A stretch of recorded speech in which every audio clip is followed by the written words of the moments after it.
Bom, continuando a nossa aula, vamos ver agora o conceito de entalpia, que a gente representa pela letra H maiúsculo, certo? A entalpia pode ser entendida como o conteúdo energético de um material, o conteúdo energético de uma substância.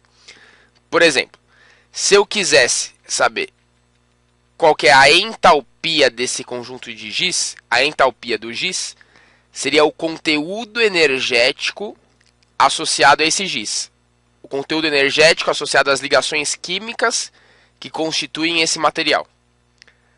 Na verdade, a gente não consegue medir a entalpia diretamente, o conteúdo energético de um material diretamente. O que a gente consegue medir são variações de entalpia. Variações de entalpia associadas às reações químicas. Então, como que isso se aplica? Por exemplo, em uma reação endotérmica, que é uma reação que envolve a absorção de calor, a gente tem que um reagente A, que possui um certo conteúdo energético HA, uma certa entalpia HA, absorve calor, dando origem a um produto B, que possui um certo conteúdo energético HB. Então, como é uma reação endotérmica, o reagente absorve calor para dar origem ao produto. Então, a gente pode falar que o conteúdo energético, a entalpia de B, é maior que a de A, certo? A variação de entalpia, o ΔH, o delta significa variação, seria a entalpia final do processo menos a entalpia inicial. Ou seja, a entalpia de B menos a entalpia de A. Como o conteúdo energético de B é maior que o de A, essa entalpia é positiva, maior que zero. Então, o ΔH dessa reação seria positivo, maior que zero, caracterizando assim uma reação endotérmica. Reações endotérmicas apresentam ΔH, variação de entalpia positiva. Uma outra forma de representar essa reação seria desse modo. O reagente A dando origem ao produto B através da absorção de calor, ou seja, o ΔH maior que zero, processo endotérmico. Em um gráfico que representa a entalpia dos participantes da reação, a gente teria a entalpia de A num patamar abaixo e a entalpia de B num patamar acima, mostrando que o conteúdo energético de B é maior que o de A. Então, a transformação de A em B seria representada por uma seta para cima, mostrando que o processo é endotérmico, ΔH maior que zero. De maneira genérica, numa reação endotérmica, a entalpia dos produtos é sempre maior que a entalpia dos reagentes, porque o reagente teve que absorver calor, processo seta para cima, para dar origem ao produto. Logo, o conteúdo energético dos produtos é maior que dos reagentes. Bom, a gente também pode estudar as reações exotérmicas. As reações exotérmicas são aquelas que levam à liberação de calor.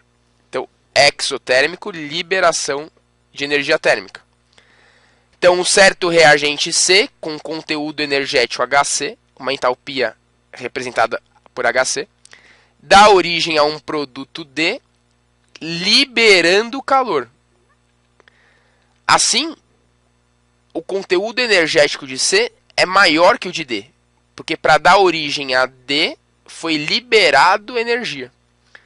Se a gente calcular a variação de entalpia, o ΔH para esse processo, seria a entalpia final menos a inicial. Então, a entalpia do produto D menos a entalpia do reagente C. Como a entalpia de C é maior que a de D, então HD menos HC dá um resultado menor que zero.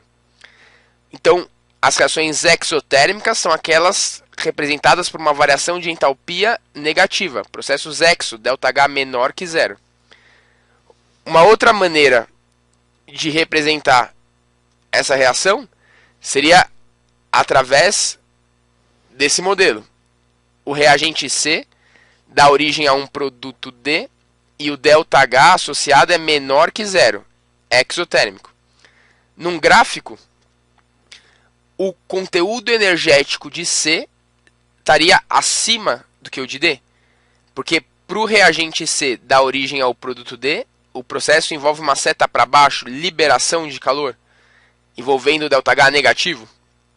De modo geral, processos exotérmicos, o conteúdo energético do produto é inferior ao conteúdo energético dos reagentes. A entalpia do produto é inferior à entalpia dos reagentes, caracterizando então por processo seta para baixo. Então a entalpia dos reagentes é menor. Aqui está ao contrário, cuidado, a entalpia dos produtos que é menor que a dos reagentes. Corrigimos aqui.